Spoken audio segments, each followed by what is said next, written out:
In half an hour, our film is the spy thriller The Russia House, starring Sean Connery and Michelle Pfeiffer. You're watching HTV. Good evening. It's time for the news. On standby, British troops told to be ready for action. Scores settled in Kabul as alliance tightens its hold. Sarah Payne's parents at court as murder trial opens. And New York's thank you to Britain and the Queen.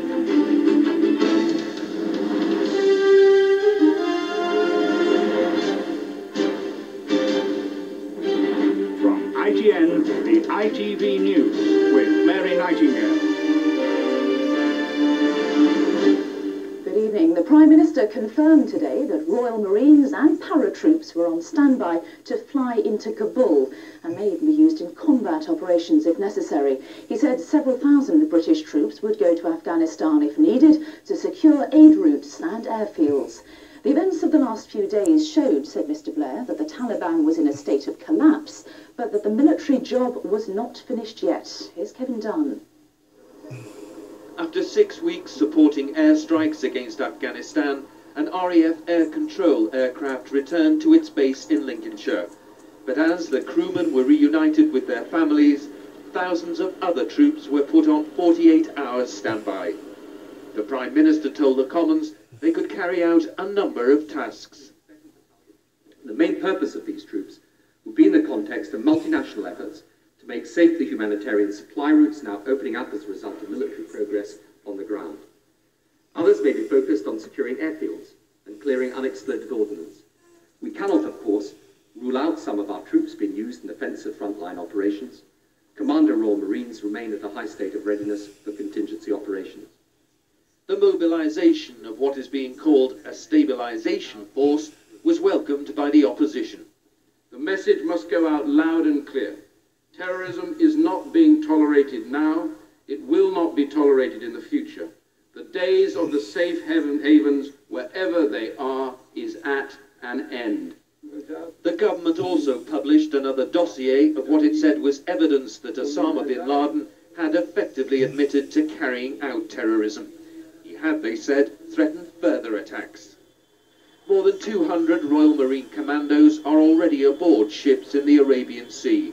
Now more commando groups, units of the Parachute Regiment and of the Royal Engineers are on 2 days' notice to move. This is about as high as you can get before you actually send anybody off to a particular action. What it basically means is that all the soldiers must be in and around their barracks, all the weapons must be packed up, ready to go. There's not much time, 2 days. Officials of the Ministry of Defence say that if large numbers of troops are sent to Afghanistan, their operation will be strictly time-limited. In the words of one senior official, the dreaded phrase mission creep is something they are determined to avoid. Kevin Dunn, ITN, at the Ministry of Defence. In Kabul itself today, Northern Alliance soldiers have been rounding up Taliban stragglers and uncovering some unpleasant Taliban secrets, both left behind in the hasty retreat on Monday night.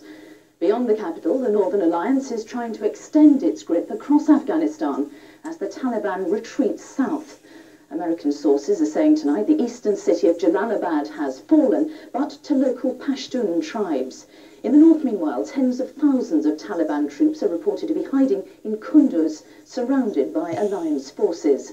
The Pentagon says the Taliban retreat to the south could be a deliberate tactic. It says they're regrouping west of Kandahar now.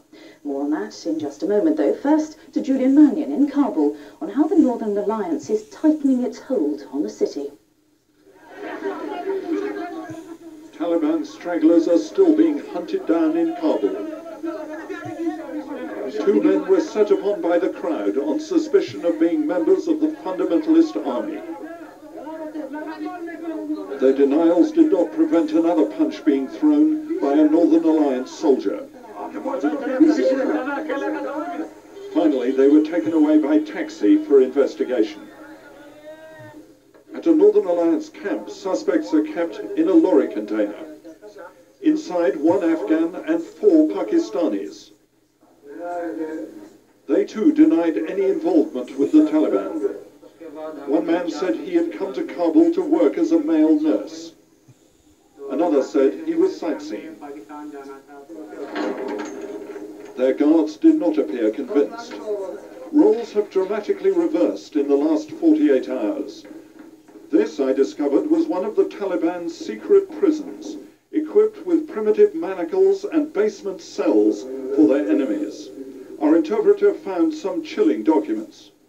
For example, here is written, imprison Amanullah for an unknown time. An unknown time? Yeah. So that could be as long as they like?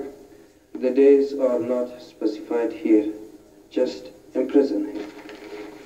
The prison was next to the former Prime Minister's mansion, from where senior Taliban leaders controlled Kabul and planned their war. Now it is strewn with the debris of a hasty departure. The people of Kabul have been liberated from a bigoted regime that could lock someone up for anything